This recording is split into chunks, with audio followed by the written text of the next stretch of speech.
Most people in countries whose native language is not English have got a certain way of speaking English. For instance, in Malawi, a contour ridge, they don't say contour ridge, they say contour ridge. And in South Africa, for instance, the word value, they normally pronounce it as value. So Zimbabwe is no exception. And I have identified common errors in spoken English, and I've termed it the case of Zimbabwe. So I'm going to look at 10 common errors. And the first word that we would like to look at is the word onion. And in Zimbabwe, this is normally pronounced as onion. I'll give you an example. Just as on the word London, we don't say London, and also on the word love, we don't say love, but we say London and love. So the same applies on this word onion.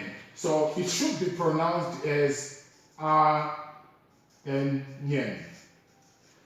So this is the first word that we have looked at. And then secondly, we will look at a word that is known to most, which is tomato. This word,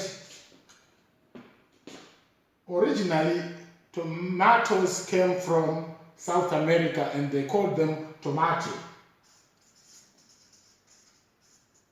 And then when they were colonized by the Spanish said they were called tomate. And the Spanish brought the tomatoes to Europe, and the English decided to call them tomato. So they are not tomatoes, but they are tomatoes. So let's move on to the third word, which is 50. This is quite problematic with most people in Zimbabwe. When they are counting numbers, when they get to 50, they don't say 50, they say 50, as if there is an E at the end. They say 50, 51, 60, 61, 70, 72, 97. But this should be 51, 61, 82.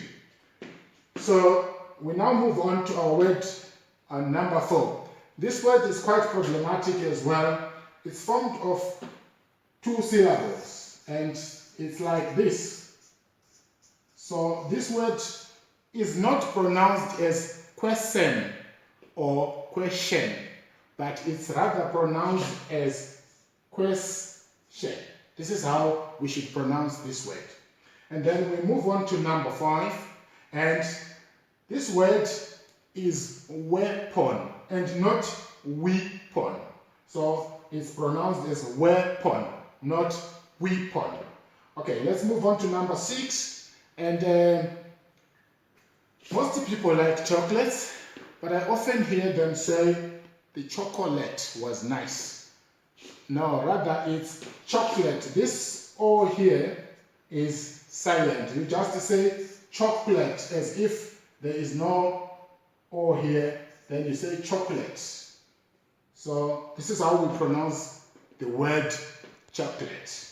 So we come to this one. This is a big one which makes most people identify that you are a Zimbabwean, because they say oro as if it's like this.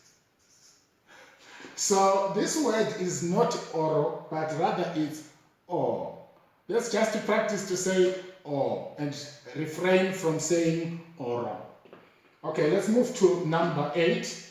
And this word on number 8, some say schedule and others say schedule.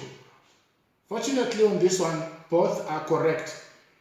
Schedule is British and schedule is American. But because we received our English from the American missionaries and from the British colonizers, there is a bit of confusion on how to pronounce certain words. But both saying schedule and schedule are correct. So we come to number 9, and this word is watch. It's not watch, but it's watch. So we come to the last word for today, and this word comes from the word pronounce. Right, so when we say pronounce, when we are talking about pronunciation, we don't say pronunciation, but we say pronunciation. And thank you very much for watching.